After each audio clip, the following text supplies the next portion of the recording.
لقد كان لكم في رسول الله أسوة حسنة لمن كان يرجو الله واليوم الآخر وذكر الله كثيرا. ولما رأى المؤمنون الأحزاب قالوا هذا ما وعدنا الله ورسوله وصدق الله ورسوله وما زادهم إلا إيمانا وتسليما. من المؤمنين رجال صدقوا ما عاهدوا الله عليه فمنهم من قضى نحبه ومنهم من ينتظر وما بدلوا تبديلا. ليجزي الله الصادقين بصدقهم ويعذب المنافقين إن شاء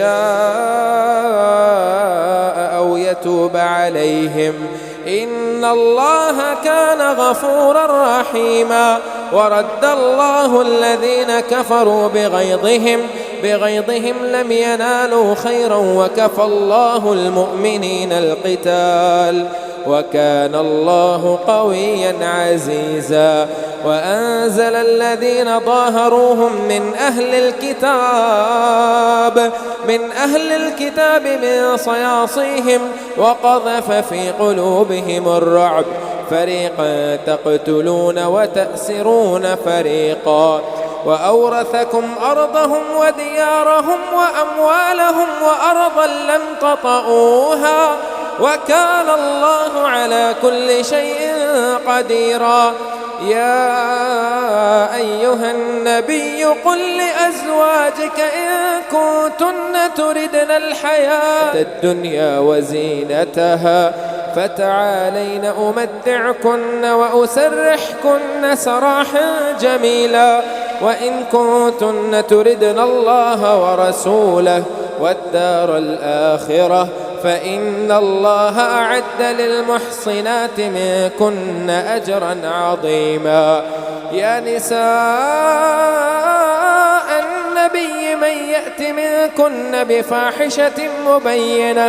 بفاحشة مبينة يضاعف لها العذاب ضعفين وكان ذلك على الله يسيرا.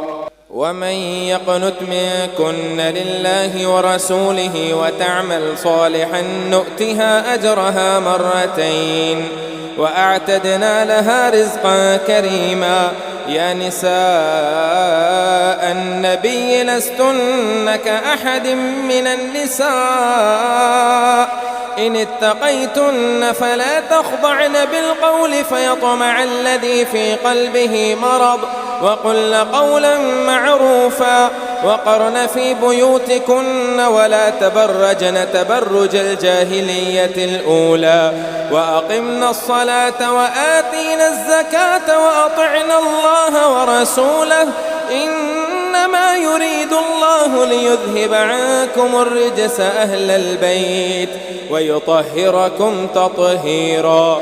واذكرن ما يتلى في بيوتكن من آيات الله والحكمة إن الله كان لطيفا خبيرا.